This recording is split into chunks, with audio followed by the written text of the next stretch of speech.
Hello guys, welcome back. Hope so आपने कल का लेक्चर अच्छे से देखा होगा, समझ आ गया होगा एंड आपके उसके नोट्स भी बना दिए होंगे।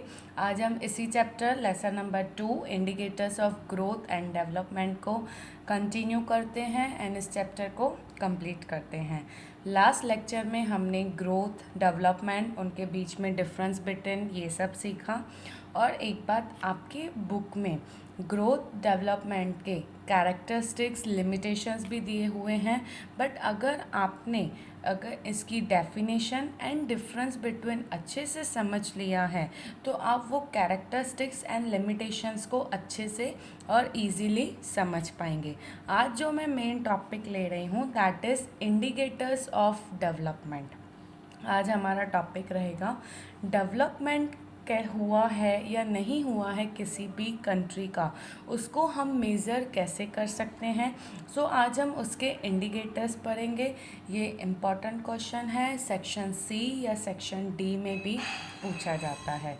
सो there are 4 indicators of development.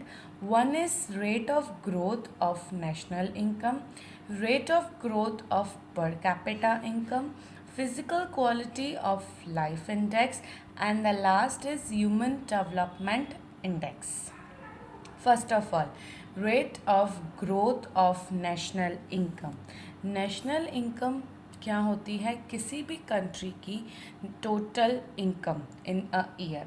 So growth rate of growth, एक कंट्री में नेशनल इनकम में कितना ग्रोथ हुआ है, ये इंडिकेट करता है कि उस कंट्री ने डेवलपमेंट किया है, और किया है तो कितना किया है। नेशनल इनकम को अगर हमें बताना हो किसी फॉर्मूला के वे में तो कैसे आती है? National income is equals to total units sold into price of that product in a year. एक साल में कितने यूनिट्स सोल्ड हुए हैं और उसकी प्राइस से जब उसको हम इनटू करेंगे तो हमें नेशनल इनकम मिलती है। So guys, I think so it's easy to learn what is the meaning of national income. National income total country की इनकम बताता है। एक ईयर में एक कंट्री में कितना प्रोडक्शन हुआ है और उस प्रोडक्शन को जब हम उसकी प्राइस से इनटू करेंगे तो हमें नेशनल इनकम पता चलती है। नेशनल इनकम टोटल कंट्री की होती है। इसमें टोटल गुड्स एंड सर्विसेज आ जाते हैं कि एक कंट्री में होल ईयर कितने गुड्स एंड सर्विसेज हुए हैं, कितना प्रोडक्शन हुआ है, क्या क्या हुआ है। सो वो हमें बताता है कि एक कंट्री में ग्रोथ रेट उस नेशनल इनकम का पहले साल में कितना था, अब के ईयर में कितना रहा है। बट नेशनल इनकम को हम प्रॉपर इंडिकेटर नहीं कह सकते, इसकी लिमिटेशंस भी आपके बुक्स में दी हुई है, because national income true income नहीं बताता। टोटल कितने यूनिट सोल्ड हुए हैं, प्रोडक्शन हुआ है। सी गाइस, प्रोडक्शन भी जब होता है तो वो प्रोडक्शन एक गुड्स का अलग अलग स्टेजेस को कंप्लीट करता है। हर एक स्टेजेस पे वही raw material, finished goods, semi finished goods बनते हैं, तो उसकी एक्चुअल वैल्यू हमें नहीं मिल पाती है। इस वजह से नेशनल इनकम को हम ट्रू इंडिकेटर ऑफ डेवलपमेंट नहीं कह सकते। कभी कभी ये 2 मार्क में भी एक स्टेटमेंट बन के क्वेश्चन आता है, सो आप इजीली उसका रीज़न दे सकते हैं कि नेशनल इनकम क्यों ट्रू इंडिकेटर नहीं कहलाता है डेवलपमेंट का। नेक्स्ट पॉइंट है rate of growth of per capita income. See guys, per capita income क्या रहती है? Per capita income equal to total income divided by total population. जब हम किसी भी कंट्री की टोटल इनकम को उसकी टोटल पॉपुलेशन से डिवाइड करेंगे तो हमें पर कैपिटा इनकम मिलती है। पर कैपिटा इनकम को भी हम एक्चुअल नहीं कह सकते। रीज़न, बिकॉज टोटल पॉपुलेशन के अंदर हर एक लोग आते हैं, जैसे कि उस एज में अनप्रोडक्टिव ग्रुप भी होता है, प्रोडक्टिव ग्रुप भी होता है। अनप्रोडक्टिव ग्रुप आपने सुना होगा, लाइक 15 ईयर्स के के बच्चे और आफ्टर 60 एज के एजेड लोग होते हैं जो कोई भी प्रोडक्टिव वर्क नहीं करते, फिर भी पॉपुलेशन में उनकी काउंटिंग होती है। और टोटल इनकम टोटल पॉपुलेशन से डिवाइड होके पर कैपिटा इनकम बनती है। सो इस वजह से हम इसको ट्रू बेस नहीं कह सकते।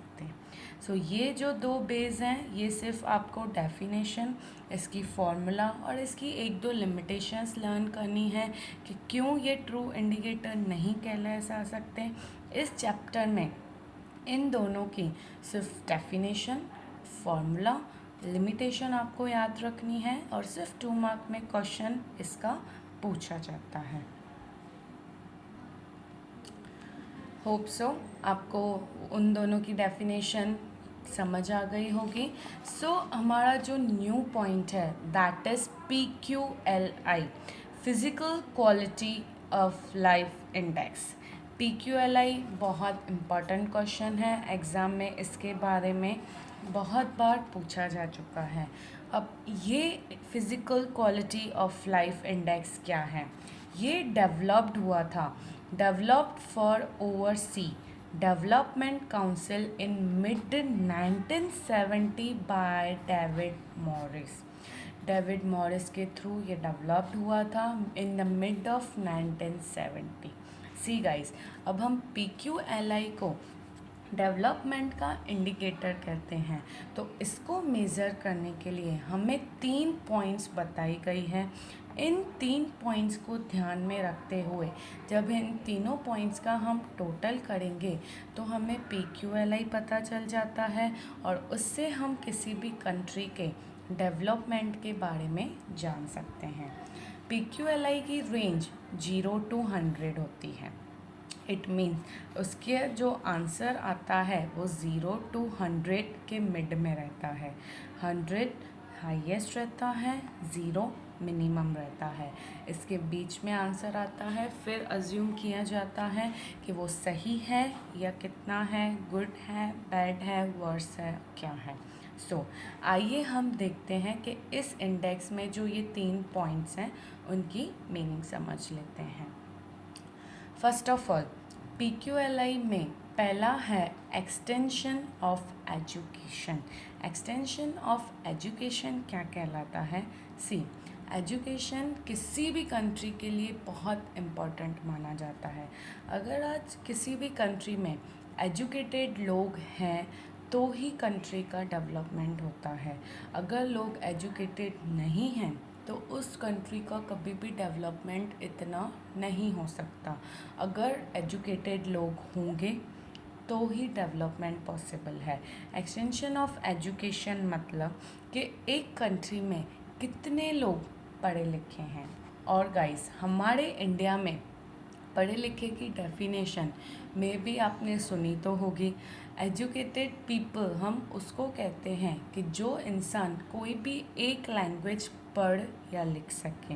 ये हमारे इंडिया के कॉन्स्टिट्यूशन में लिटरेट पर्सन की डेफिनेशन लिखी हुई है। So any one language and you can say that person is educated. But somehow हम कह नहीं सकते कि ये एक करेक्ट डेफिनेशन है किसी भी लिटरेट पर्सन को कहने की, बट एज़ वो हमारे कॉन्स्टिट्यूशन में है तो हमें वो एक्सेप्ट करनी पड़ती है। अदरवाइज़ हम किसी और कंट्रीज़ की डेफिनेशंस देख लें तो हर एक कंट्री की अपनी अपनी डेफिनेशंस होती हैं। कोई कंट्री ये कहता है कि वो अपनी मदर टंग के अलावा उसको एक और लैंग्वेज अच्छे से आनी चाहिए। हमारे इंडिया में है कि वो कोई भी एक लैंग्वेज अच्छे से अगर पढ़ या लिख सकता है तो that person is called literate person. So how much percentage of people are educated in a country is came in the extension of education. Education में कितने लोग पढ़े लिखे हैं, कितना परसेंटेज पढ़े लिखे हैं, वो इसमें आता है। आपको करंट डेटा के हिसाब से इसका परसेंटेज लर्न करना पड़ेगा कि इंडिया में कितने लोग पढ़े लिखे हैं, और अगर गुजरात का आ रहा है तो आपको वो भी ध्यान रखना पड़ेगा। Coming to the next, that is life expectancy. Life expectancy क्या होता है? सी फ्रेंड्स, जब कोई भी बेबी बॉर्न होता है तो पहले के टाइम पे ऐसा होता था कि उसकी हेल्थ को देख के अज्यूम किया जाता था कि ये इतना फिट एंड फाइन बॉर्न हुआ है तो इसकी ये कितने साल जिएगा, तो उसमें से अंदाज़ा आता है। तो हम ये एक्सपेक्ट करते हैं कि ये कितना ज़िंदगी या कितनी लाइफ जीने वाला है। That is called life expectancy. हमारे इंडिया की लाइफ एक्सपेक्टेंसी पहले बहुत कम थी। अभी हम एक्सपेक्टेड 68.2 ईयर्स एक्सपेक्ट करते हैं कि भाई कोई भी इंसान 68 ईयर्स तो जिएगा। उससे ज़्यादा जी रहा है बहुत अच्छी बात है, उससे कम जी रहा है तो अच्छी बात नहीं है, बिकॉज हमने एवरेज एक्सपेक्ट किया है कि कोई भी इंसान इंडिया का 68 ईयर्स तो जिएगा। उसके ऊपर वो जी सके तो बहुत अच्छी बात है, बट एवरेज 68 ईयर्स एक्सपेक्ट किया जाता है। थर्ड पॉइंट है infant mortality rate. Infant mortality rate किसको कहा जाता है? एक ईयर में एक कंट्री में 1000 बच्चे बॉर्न हुए हैं तो उनके पीछे कितने बच्चों की डेथ हुई है, that is infant mortality rate. एक साल में 1000 बच्चों के पीछे कितने बच्चों की डेथ हुई है, 1 ईयर कंप्लीट करने से पहले कितनी उनकी डेथ हुई है। एवरेज माना जाता है 1000 बच्चों के पीछे 34 बच्चों की डेथ होती है, that is infant mortality rate. See guys, her 10 years में कंट्री में सर्वे होता है, उस सर्वे में ये रेट्स हमें पता चल जाते हैं। आपके बुक में भी ये लिखे हुए होते हैं, education, infant mortality, life expectancy. अगर आपके पास न्यू बुक्स हैं तो आप चेकआउट कर सकते हैं, अदरवाइज़ गूगल पे भी हर एक पॉइंट बताया जा सकता है कि सर्वे के हिसाब से इन्फेंट मॉर्टेलिटी रेट कितना है, लाइफ एक्सपेक्टेंसी कितना है। आप वहाँ से भी इंफॉर्मेशन कलेक्ट कर सकते हैं, या जो मैं आगे चल के नोट्स दूंगी उसमें इन सब रेट्स का आपको सब उसमें इंक्लूड हो जाएगा।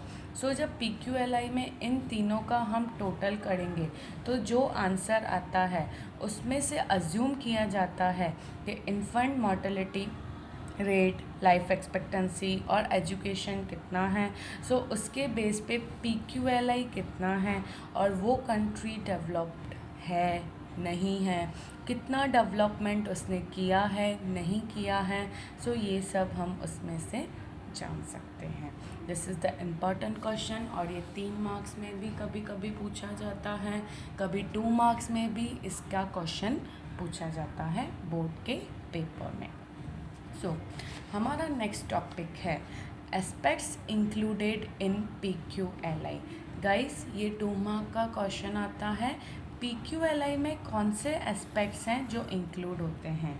आपके टेक्स्ट बुक में इसकी पॉइंट्स दी हुई हैं। इस नॉर्मली PQLI में बेसिक फैसिलिटीज़ इंक्लूड होती हैं, जैसे कि education, hospital facility, transportation services, communication, trade and services, ये सब चीज़ें उसमें इंक्लूड होती हैं। Housing, pure drinking water, drainage system, ये सब टेक्स्ट बुक में सीरीज़ वाइज दी हुई हैं। ये 2 मार्क में क्वेश्चन पूछा जाता है C सेक्शन में।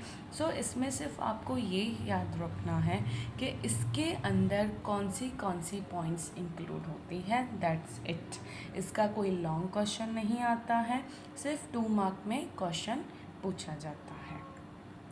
होप सो आपकी PQLI भी क्लियर हो गया होगा कि what is the meaning of PQLI and PQLI के अंदर कौन सी पॉइंट्स इंक्लूड होती हैं, उनका क्या परसेंटेज रहता है, कब वो पब्लिश हुआ था, किसने किया था, उसकी रेंज MCQ में भी पूछी जाती है PQLI की रेंज। सो आप उसमें बता सकते हैं।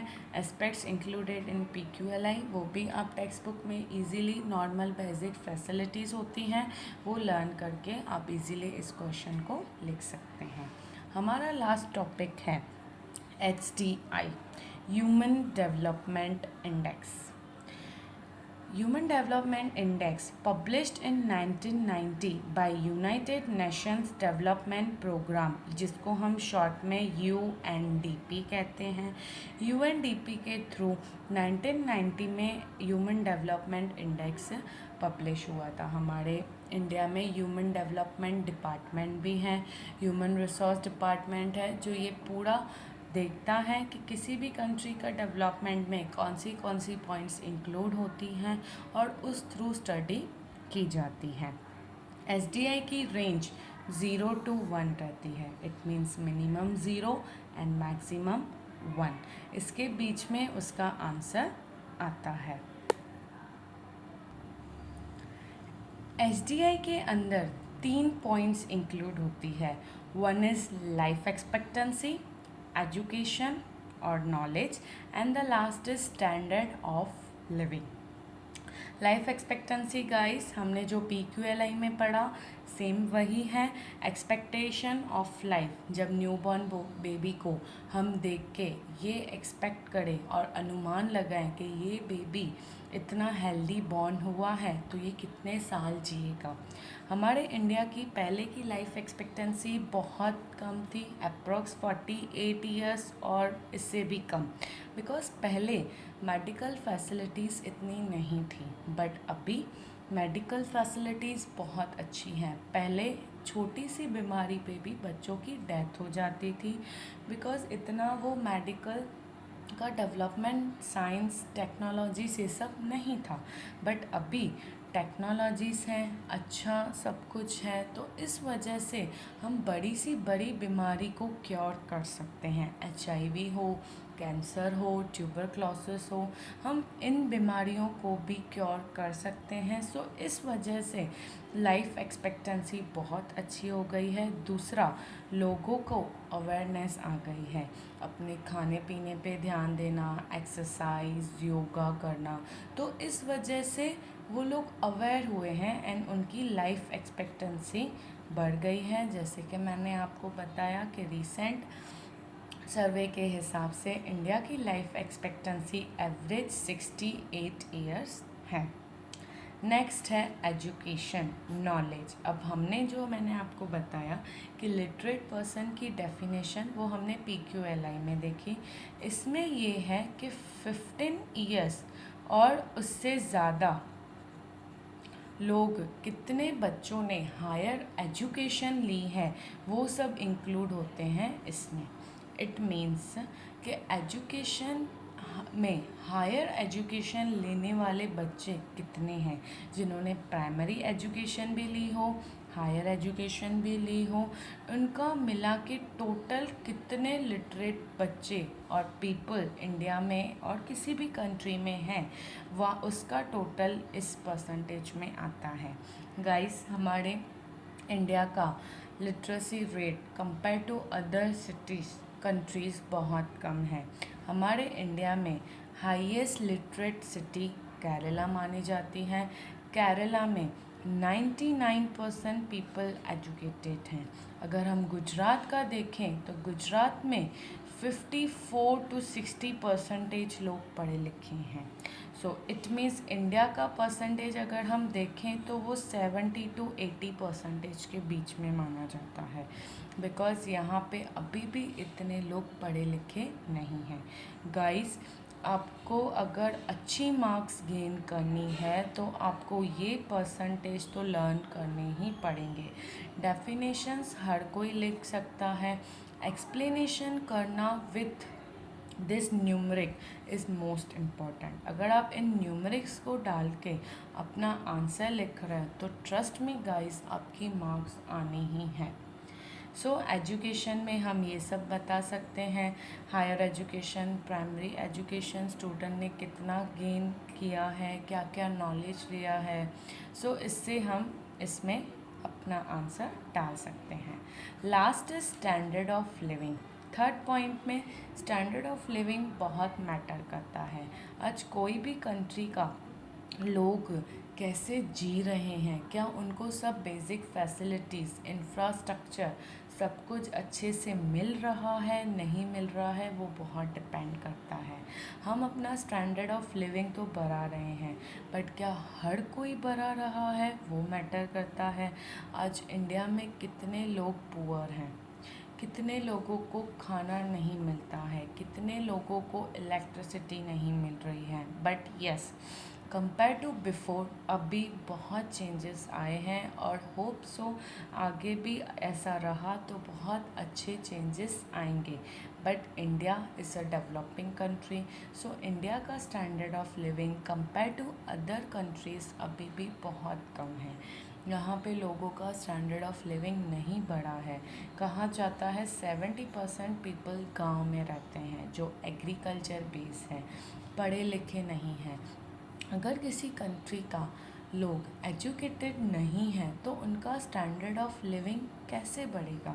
स्टैंडर्ड ऑफ लिविंग बढ़ाने के लिए आपको सब फैसिलिटीज़ मिलनी चाहिए, बट अभी भी इंडिया में बहुत सारे गांव सिटीज़ में आप देखोगे तो उनको वो बेसिक फैसिलिटीज़ नहीं मिल रही है, जिसकी वजह से हम नहीं कह सकते कि उनका स्टैंडर्ड ऑफ लिविंग बढ़ा है या नहीं बढ़ा है। सो गाइस, हमें सिर्फ ये ध्यान रखना है कि अगर 3 मार्क में ये क्वेश्चन आ रहा है तो इनका डायग्राम ड्रॉ करके आप इजीली इनके बारे में बता सकते हो। आपको मैं आगे चल के पेपर स्टाइल ये सब बताऊंगी कि एग्ज़ाम में आपको 3 मार्क के क्वेश्चन कितने लिखने हैं, 2 मार्क के क्वेश्चन कितने लिखने हैं, उस हिसाब से आप अपने आंसर्स बनाओगे। बट नोट्स आप ज़रूर बनाएं, बिकॉज़ अगर आपके पास नोट्स बने होंगे, ट्रस्ट मी गाइस, वो आपको बहुत हेल्पफुल होने वाले हैं। सो एसडीआई में इन तीनों का जब टोटल होता है तो हमें ह्यूमन डेवलपमेंट इंडेक्स मिल जाता है। एक सर्वे के हिसाब से नॉर्वे फर्स्ट रैंक है एचडीआई के हिसाब से, जिसका 0.944 इंडेक्स है।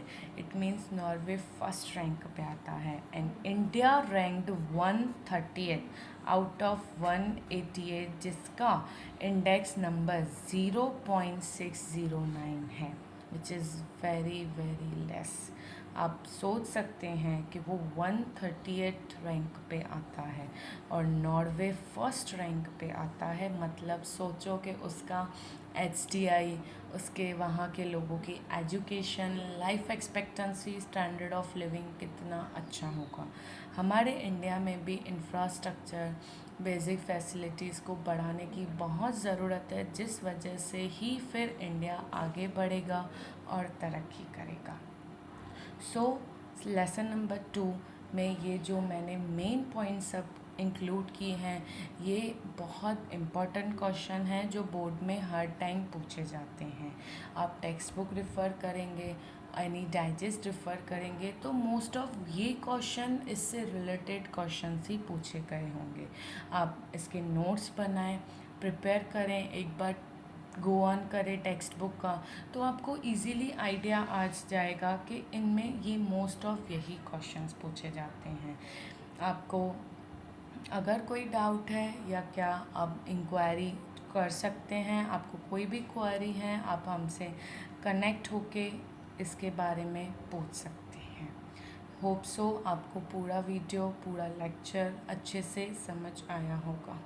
Thank you.